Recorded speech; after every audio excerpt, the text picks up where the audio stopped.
this lesson, you'll learn to identify linear equations and functions and to write linear equations in standard form and then graph them. How do linear equations relate to time spent studying? Leota has 4 hours after dinner to study and do homework. She has brought home math and chemistry. If she spends X hours on math and Y hours on chemistry, a portion of the graph of the equation x plus y can be used to relate how much time she spends on each. This is a great example of a linear equation because she could spend 3.5 hours on math, only half an hour on chemistry, or 3.5 hours on chemistry, only half an hour on math, or any part of an hour in between. It's a nice continuous graph. An equation such as x plus y equals 4 is called a linear equation. A linear equation has no operations other than addition, subtraction, multiplication of a variable by a constant. The variables may not be multiplied together or appear in a denominator. A linear equation does not contain variables with exponents other than 1. The graph of a linear equation is always a line. One of the big tasks we're going to ask you to do in this lesson is to identify equations as linear or not. So we have examples of linear equations. This one's actually in standard form. X equals 9 would just be 9 units to the right, so it's going to be a vertical line. You can also have other variables other than x and y. They have s and t. But we like y and x because we know where they are. Not linear, it's squared. Not linear, it's got a square root. Not linear, we're multiplying x and y. Not linear, we're dividing by x. A linear function is a function whose ordered pairs satisfy a linear equation. Any linear function can be written in the form f of x equals mx plus b, where m and b are real numbers. First, we know that m is the slope, not slop, and b is the y-intercept. G of x equals 2x minus 5 is a nice example of a linear equation.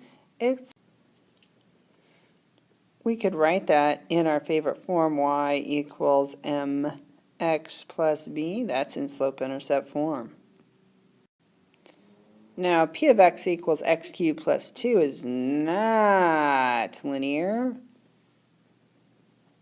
We cannot have x raised to a power other than 1. T of x equals 4 plus 7x, again, looks an awful lot like y equals mx plus b if we just switched the 4 and the 7x around. So that is linear. It's in slope-intercept form. Of course it is. The linear function f of c equals 1.8 c plus 32 can be used to find the number of degrees Fahrenheit, f of c, that are equivalent to a given number of degrees Celsius. On the Celsius scale, normal body temperature is 37 degrees Celsius. What is normal body temperature in degrees Fahrenheit? To find f of 37, we're going to take 1.8 times 37 plus 32. And using a calculator, you'll be shocked to hear that it is 98.6 degrees Fahrenheit. Yup. There are 100 Celsius degrees between the freezing and boiling points of water and 180 Fahrenheit degrees between these 2 points. How many Fahrenheit degrees equal 1 Celsius degree? Well, I like the good old unit multiplier, so I'm going to start off with 1 degree Celsius, and I want to get rid of Celsius, so I'm going to put it in the denominator, and I'm going to put Fahrenheit in the numerator, because we know anything divided by itself is 1, and they said they were equal, so the Celsius cancel out. I can even cancel divide by 10, so I have 18 divided by 10 would be 1.8 degrees, and my units were Fahrenheit. If we've mentioned slope-intercept form of linear equations, we should start by looking at standard form. Any linear equation can be written in standard form, ax plus by equals c, where a, b, and c are integers whose greatest common factor is 1. And actually, more than integers, I would say that a needs to be a whole number because right here it says a has to be greater than or equal to 0. B and C I would still qualify as integers. And it kind of makes sense that a and b cannot both be 0 because then we wouldn't have a variable anymore, and what would you graph? We're starting off in slope-intercept form, y equals 3x minus 9. You want to change it to standard form. So I'm going to subtract 3x from both sides of the equation. So I've got negative 3x plus y equals negative 9. And then divide everything by negative 1. So I've got 3x minus y equals positive 9. So in standard form, a is the coefficient of x, so a is 3. B is the coefficient of y, so b is, we can always put a 1 in, negative 1.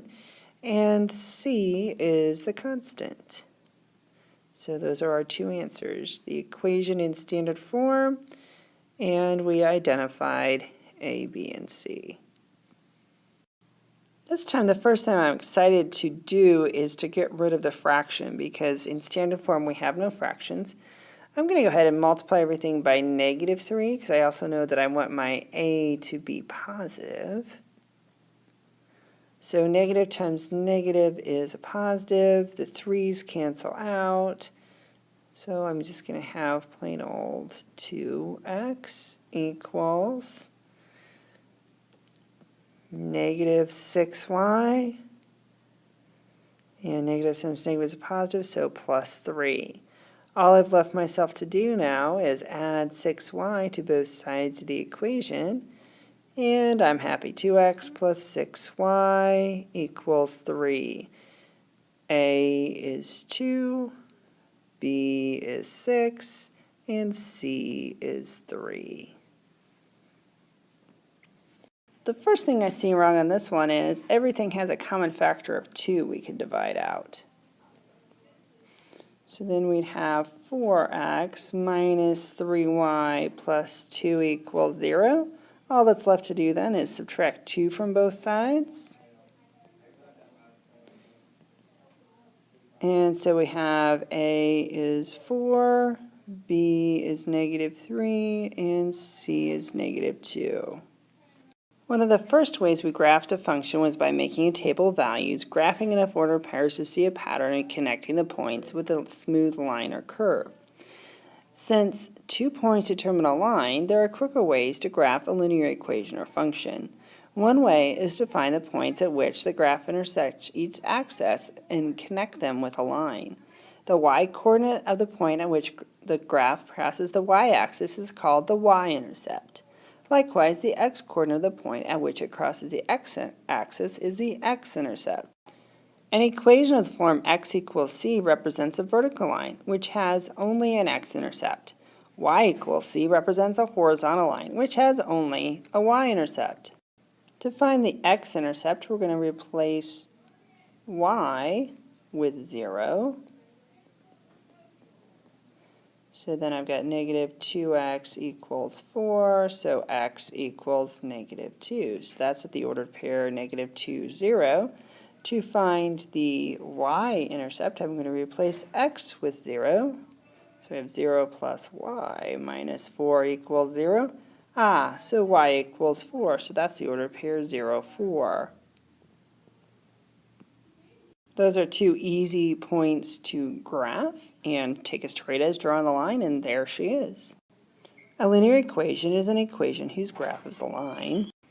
A linear function can be written in the form f of x equals mx plus b. The standard form of a linear equation is ax plus by equals c.